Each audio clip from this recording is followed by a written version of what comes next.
नमस्कार दोस्तों, सभी ईपीएस 95 पेंशन धारकों के लिए बड़ी खबर निकलकर सामने आ चुकी है। जी हां दोस्तों, ईपीएस 95 पेंशन धारकों ने इंडिया गेट पर किया बड़ा प्रदर्शन। जी हां दोस्तों, श्रम मंत्री से जल्द मांगे नहीं पूरी होने की तो दोस्तों यहां पर पेंशनर्स करेंगे देशव्यापी आंदोलन। जी हां दोस्तों, आप सभी लोग जानते होंगे कि ईपीएस 95 राष्ट्रीय संघर्ष समिति द्वारा न्यूनतम पेंशन बढ़ाए जाने को लेकर 7 दिसंबर को लगातार यहां पर दिल्ली के रामलीला मैदान में प्रदर्शन किया गया, जिसके बाद लगातार 14 दिसंबर तक दिल्ली के जंतर मंतर पर आमरण अनशन चल रहा था। लेकिन दोस्तों, आप सभी जानते होंगे कि इस आमरण अनशन को 14 सितंबर को श्रम मंत्री भूपेंद्र यादव द्वारा समिति के जो राष्ट्रीय नेता थे उसके बीच में एक वार्ता हुई थी।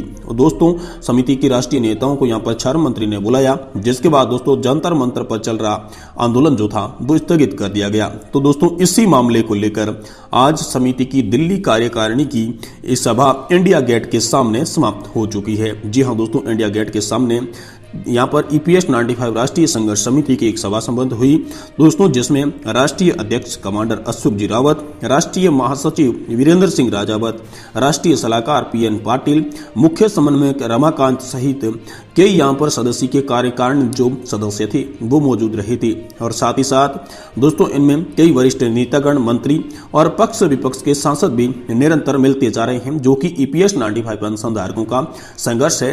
इसमें दोस्तों लगातार नेताओं का और सांसदों का साथ भी मिलते जा रहा है। तो दोस्तों, इस बैठक के अंदर आप सभी के लिए क्या चर्चा हुई, चलिए इसके बारे में आप सभी को विस्तार से बताते हैं। दोस्तों, दिल्ली के इंडिया गेट के पास यहां पर संपन्न हुई ईपीएस 95 राष्ट्रीय संघर्ष समिति की एक बैठक में यह फैसला किया गया कि सरकार के मांगे अनुसार हमने श्रम मंत्री भूपेंद्र यादव जी को 31 दिसंबर तक का टाइम दे दिया है। यानी कि दोस्तों, नए साल लागू होने से पहले ईपीएस 95 पेंशन धारकों की 4 सूत्रीय मांगों को मंजूरी मिलनी चाहिए, जिनमें उन्होंने प्रमुख मांग रखी। से पहली मांग दोस्तों थी 7500 प्लस डीए पेंशन, साथ ही साथ फ्री मेडिकल की सुविधा और साथ ही उच्च पेंशन का विकल्प सभी पेंशन धारकों के लिए खोला हो। और सुप्रीम कोर्ट की जो निर्णय आया था 4 नवंबर 2022 को, सुप्रीम कोर्ट के निर्णय का सुचारू रूप से पालन किया जाए। साथ ही साथ जो पेंशन धारक ईपीएस 95 पेंशन धारकों के दायरे में नहीं आते उन्हें इसको फैक्टो मेंबर बना के ईपीएस 95 पेंशन के साथ साथ इस सोशल सिक्योरिटी की नेट में लाया जाए। ये प्रमुख मांगों को लेकर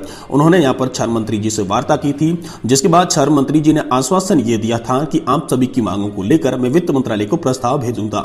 लेकिन दोस्तों, इसी बात को लेकर राष्ट्रीय संघर्ष समिति ने यहां पर इंडिया गेट के सामने एक मीटिंग रखी, जिसमें मुख्य अधिकारी भी मौजूद थे। तो दोस्तों, उनमें चर्चा ये हुई कि अगर इस नए साल लगने से पहले पेंशन धारकों की तमाम मांगों पर अगर कोई एक्शन नहीं होता है तो फिर पेंशन धारक एक बार फिर से देश में देशव्यापी संघर्ष करेंगे। और संघर्ष की तैयारी के लिए यहां पर कमांडर अशोक जी रावत ने सभी पेंशन धारकों को यह बता दिया कि अगर हमारी मांगे पूरी नहीं होती है तो दिल्ली के अंदर जंतर मंतर पर जो किया गया धरना प्रदर्शन स्थगित किया गया था उसे फिर से शुरू किया जाएगा। और इस बार करो या फिर मरो के साथ हम हमारी संपूर्ण मांगे मंजूर करवा के रहेंगे। तो यही थी दोस्तों आज की ईपीएस 95 पेंशन धारकों के लिए मुख्य, बड़ी और महत्वपूर्ण अपडेट।